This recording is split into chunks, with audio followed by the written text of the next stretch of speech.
मोहनजोदड़ो हड़प्पा सभ्यता का एक अनूठा तथा अति महत्वपूर्ण नगर था। यद्यपि इसकी खोज हड़प्पा नगर के बाद हुई थी, तब भी यह शहर अपनी विशिष्टताओं के कारण काफ़ी विख्यात रहा है। इसकी मुख्य विशेषताओं का वर्णन हम आज करेंगे। आपको अच्छा लगे तो मेरे चैनल को कृपया सब्सक्राइब ज़रूर करें, ताकि मैं आपके लिए ऐसे ही ऐतिहासिक पौराणिक वीडियो ला सकूं। तो चलिए आगे चलते हैं। मोहनजोदाड़ो एक नियोजित शहरी केंद्र था। इसे दो भागों में बांटा गया था। इसमें से एक भाग छोटा था, जिसे ऊंचाई पर बनाया गया था। दूसरा भाग बहुत बड़ा था और उसे नीचे बनाया गया था। पुरातत्वविदों ने इन्हें क्रमशः दुर्ग और निचले शहर का नाम दिया था। दुर्ग की ऊंचाई का कारण यह था कि यहाँ की संरचनाएं कच्ची ईंटों के चबूतरों में बनाई गई थी। दुर्ग को दीवारों से घेरा गया था, जो निचले शहर से इसको अलग करती थी। निचले शहर को भी दीवारों से घेरा गया था। इसके अतिरिक्त यहाँ के कई भवनों को भी ऊंचे चबूतरों पर बनाया गया था, जो नींव का कार्य करते थे। एक अनुमान के अनुसार यदि एक श्रमिक प्रतिदिन 1 घन मीटर मिट्टी ढोता होगा, तो केवल भवनों के आधारों पर को बनाने के लिए क्रमशः 40 लाख दिवसों अर्थात बहुत बड़े पैमाने पर श्रम की आवश्यकता पड़ी होगी। शहर का सारा भवन निर्माण कार्य चबूतरों के यथास्थान बनाने के बाद ही किया गया था। यह एक निश्चित क्षेत्र तक सीमित था, इसलिए ऐसा प्रतीत होता है कि पहले बस्ती का नियोजन किया होगा और फिर उसके अनुसार निर्माण कार्य किया होगा। नियोजन के अन्य लक्षणों में ईंटें शामिल हैं।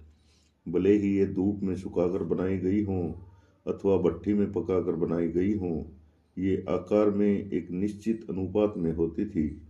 इनकी लंबाई और चौड़ाई ऊंचाई से क्रमशः 4 गुना और दोगुनी होती थी।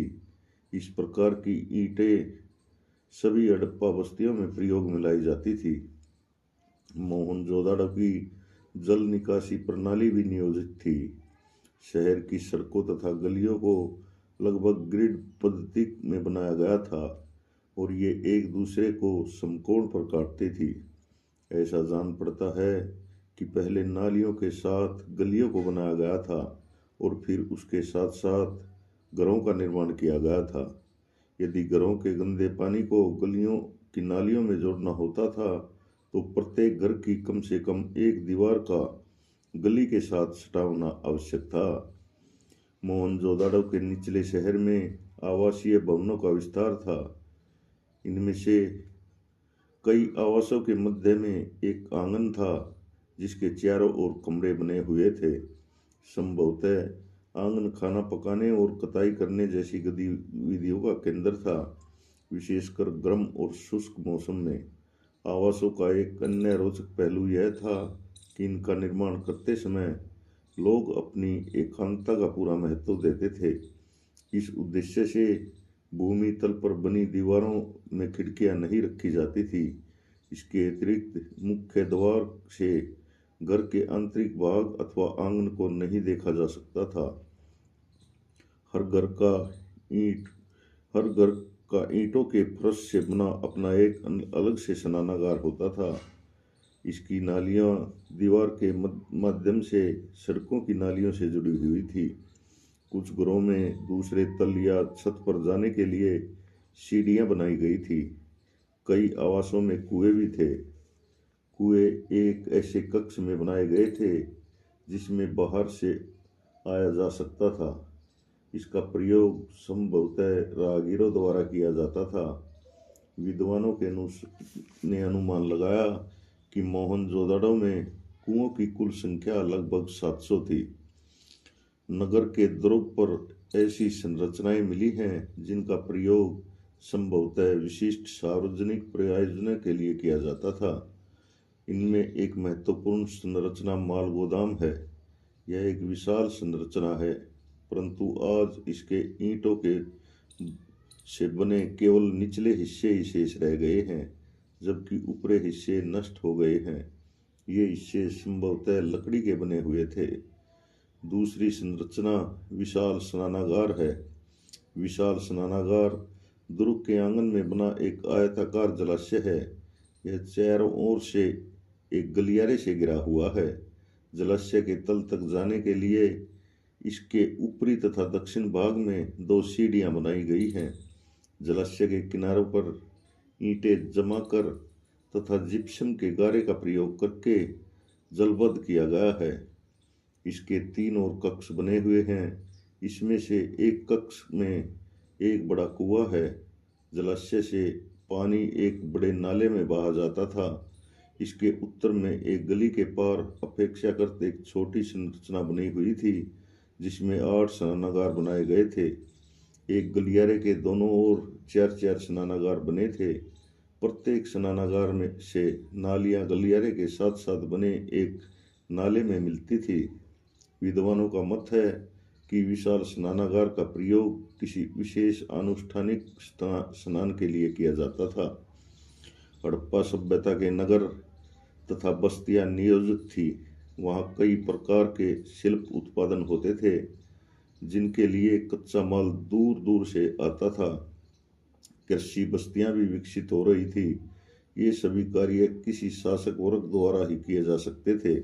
आम लोगों का आपस में इतना तालमेल नहीं हो सकता और न ही वे सामूहिक रूप से ऐसे निर्णय ले सकते थे। भले ही कई विद्वानों का यह मत है कि हड़प्पा सभ्यता में शासक वर्ग का अस्तित्व नहीं था, परंतु यह बात तर्कसंगत नहीं जान पड़ती। हड़प्पा संस्कृति की नगर योजना उच्च कोटि की थी। नगर एक योजना के अनुसार बसाए जाते थे। नगरों की गलियां और सड़कें काफी चौड़ी होती थी। सभी सड़कें एक दूसरे के समकोण पर काटती थी। लोग पक्की ईंटों से बने मकानों में रहते थे। ईंटों की लंबाई, चौड़ाई तथा ऊंचाई एक निश्चित अनुपात में होती थी। शासक वर्ग के लोगों के मकान नगर के दुर्गों पर बने थे, जबकि साधारण लोग नीचे भूमि पर रहते थे। मकानों में खिड़कियों तथा दरवाजों की व्यवस्था थी। हर घर में एक आंगन, स्नानागृह, रसोई तथा छत पर पहुंचने के लिए सीढ़ियां होती थी। कुछ मकान 2 या 3 मंजिलों के भी थे। लोग विशाल भवन भी बनाते थे। मोहनजोदड़ो में एक विशाल स्नानागार मिला है, जिसे विशेष अवसरों पर सामूहिक रूप से प्रयोग में लाया जाता था। यह 11.88 मीटर लंबा, 7.1 मीटर चौड़ा और 2.43 मीटर गहरा था। इस नगर में सबसे बड़ी इमारत धान्यागार थी। यह 45.71 मीटर लंबी और 15.23 मीटर चौड़ी थी। हड़प्पा में 6 धान्यागार मिले हैं। हड़प्पा संस्कृति के लोगों ने जल निकास के लिए नालियों की बहुत ही अच्छी व्यवस्था की थी। नालियां पक्की बनी हुई थी। इन्हें ऐसी ईंटों से ढका जाता था जिन्हें सफाई करते समय सफलतापूर्वक हटाया जा सके। घरों की नालियों का पानी गली की नालियों में गिरता था। नगर के बाहर एक बहुत बड़ा नाला था, जिसमें सारे नगर का गंदा पानी इकट्ठा होता था। हड़प्पा संस्कृति में कई प्रकार के शिल्प प्रचलित थे, जो संभवतः राज्य द्वारा व्यवस्थित होते थे। तांबे में टीन मिलाकर धातु शिल्पियों द्वारा कांसा बनाया जाता था। शिल्पी कांसे से प्रतिमाओं और बर्तनों के अतिरिक्त कई प्रकार के औजार तथा हथियार बनाते थे, जैसे आरी, कुल्हाड़ी, छुरा, बर्छा आदि।